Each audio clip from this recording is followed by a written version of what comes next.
Hey guys, it is Matthew, and I just wanted to help us get ready for the retreat this weekend by sharing a few thoughts we've had about doubt. I hope this will help stir your thoughts so that we can make the best use of our time together. What in the world are we trying to do talking about faith and doubt?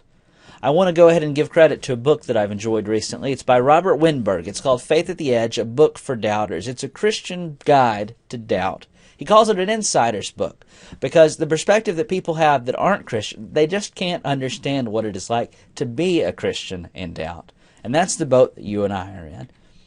You know what doubt is because you've experienced it. It's that feeling when you're just not sure, or you think it can't be right, or you don't know what to do because you're not sure what you believe.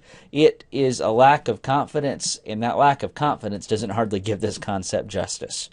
Winberg uses two categories to describe doubt, and I think that'll help us if we keep these categories in mind this weekend. There's existential doubt, doubt of existence, and theoretical doubt, doubt of theory.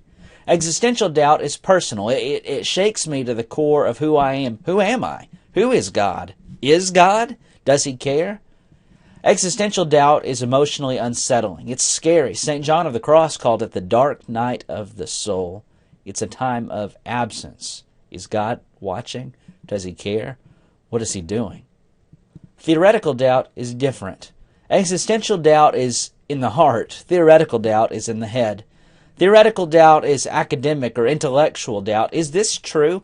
Is baptism what we say it is? What about the doctrines of the church? What about the Church of Christ, the ecclesiology of our fellowship?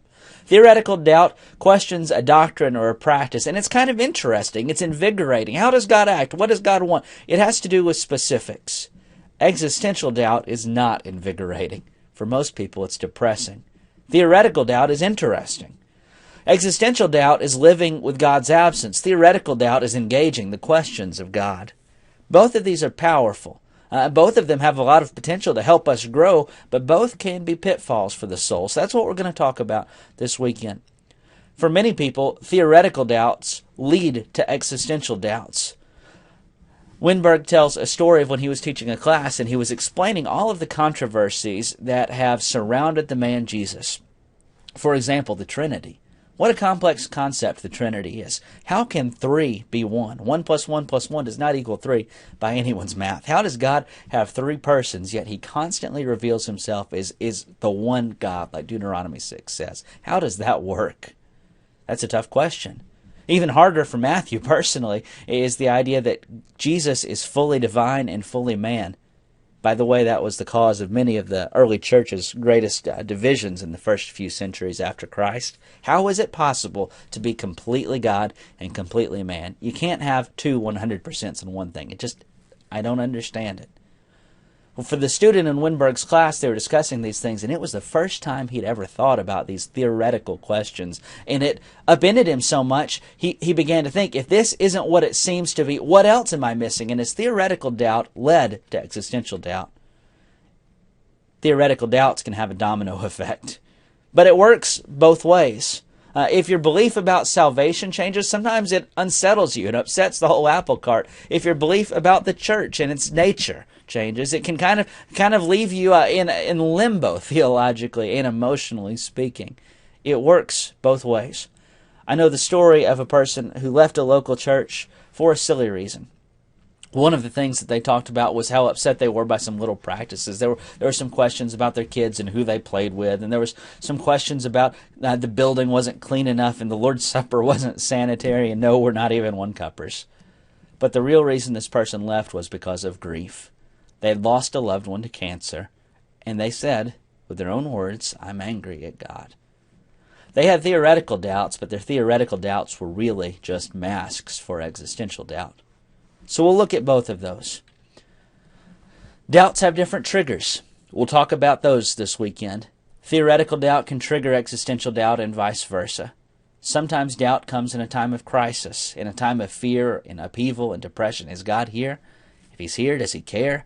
If He cares, why hasn't He acted? If He hasn't acted, is He really powerful? Is He really loving? Sometimes it comes not when we're down, but when we're up and we don't feel what we think we should feel. So let's talk about the game plan for the weekend, what we're going to do together and how you can prepare.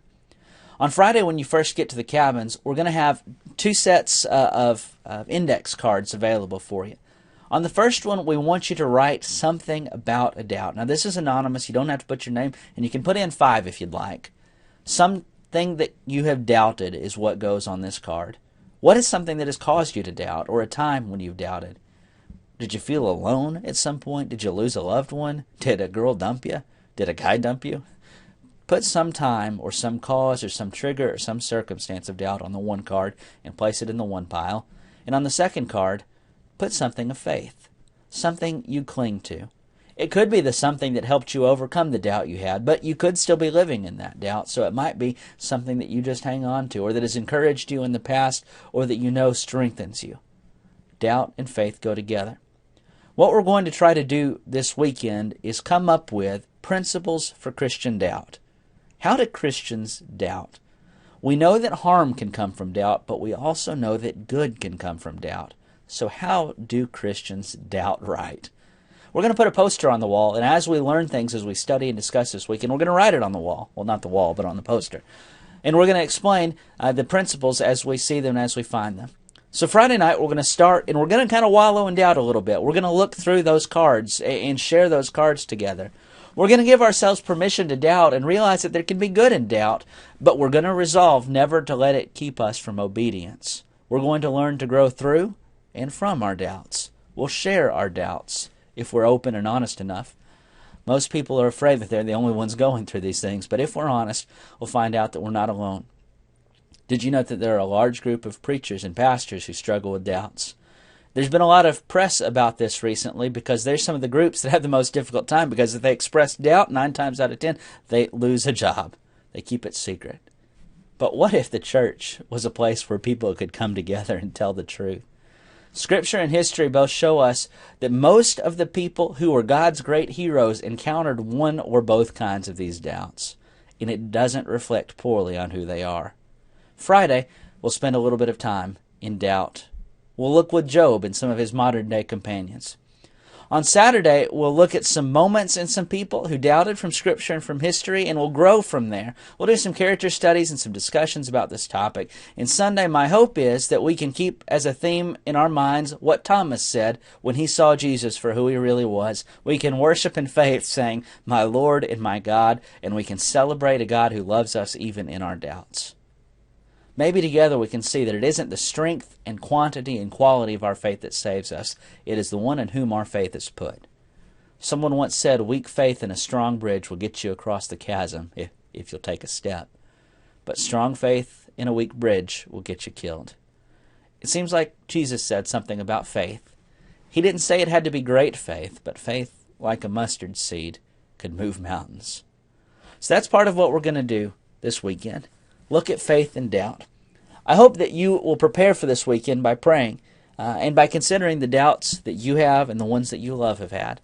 I hope that you'll think about the people you know in Scripture that talk about doubt, because the more you've prepared for this, the more you can share with us and help us as we come up with these Christian principles of doubt. We'll see you Friday. Be careful when you drive.